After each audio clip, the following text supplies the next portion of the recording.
The rain was relentless that afternoon in Savannah, a gray shroud that seemed to envelop the city in melancholy. Michael shuffled along the cracked sidewalk, his tattered trench coat clinging to his wiry frame. His hands, rough and scarred, gripped the cane that supported his aging knees. At 72 years old, every step reminded him of the battles he'd fought, not just in war but in life. Michael wasn't just an ordinary man. Once, decades ago, he had stood tall and proud, a soldier on the front lines of a war that had stolen his youth. But time had worn him down, erasing the image of the hero he once was. Now, to passers-by, he was just another old man with a stooped back and weary eyes.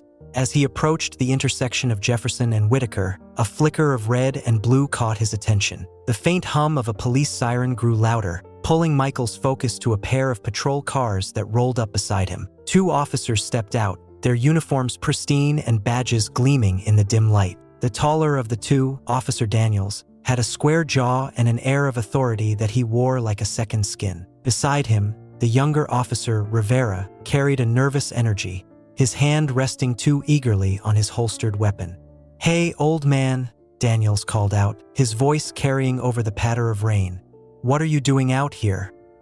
Michael stopped and turned to face them. His dark skin gleamed under the streetlights, and his hat cast a shadow over his weathered features. "Walking home," he replied evenly. "Is there a problem?" Rivera let out a short laugh, though it held no humor. "Yeah, there's a problem. This isn't a neighborhood for—" He paused, smirking. "Let's just say people like you." Michael's grip on his cane tightened, but he said nothing. He had heard words like these before countless times. "You got ID?" Daniels asked, stepping closer. His tone was sharp, commanding. Michael nodded, pulling out his wallet with deliberate movements. He handed over his identification without a word. Rivera snatched it from Daniel's hand, squinting at the card. "Michael Carter." You don't look like a Michael to me," he sneered. "More like, I don't know, some guy who wandered out of a shelter." Daniels chuckled. "Yeah, bet he doesn't even have a job. Just another one of those leeches, living off good folks like us."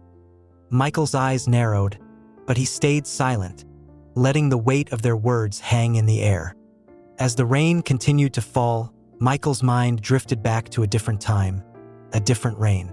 It was the monsoon season in Vietnam, and the jungle was a hellscape of mud and blood.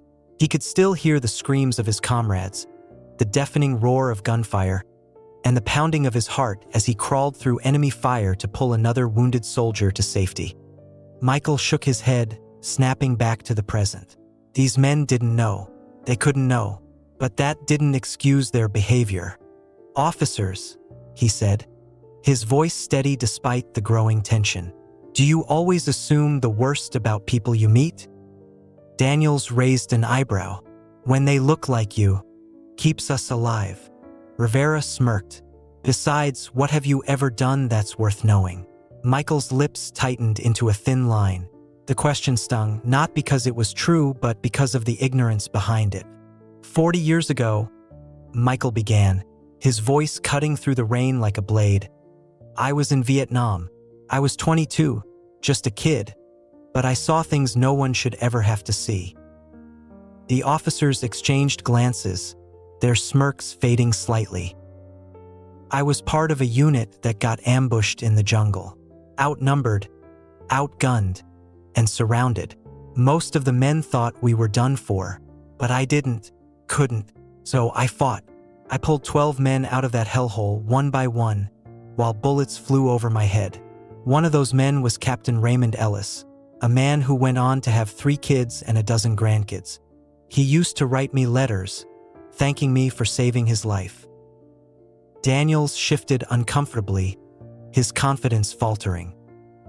Michael continued, his tone unwavering. "You stand here judging me, assuming I'm nothing because I don't look the way you think a respectable man should. But let me ask you this. Where were you when men like me were dying to give you the freedom to stand here and call us worthless?" Rivera looked away, his face pale. Daniels opened his mouth to speak, but couldn't find the words. "I don't need your pity," Michael said. "I don't need your apologies. What I need is for you to think before you speak, before you act. Because every person you meet has a story, And sometimes that story is the reason you're here at all.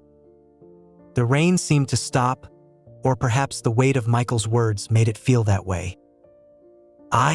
Rivera stammered. I'm sorry, sir. I didn't mean. Yes, you did, Michael interrupted. But now you know better. Don't let it happen again. Daniels removed his hat, his expression a mix of shame and respect. You're right, he said quietly. We've got a lot to learn. Michael nodded, his face softening slightly. We all do. As Michael turned and walked away, the officers remained rooted in place, their thoughts churning.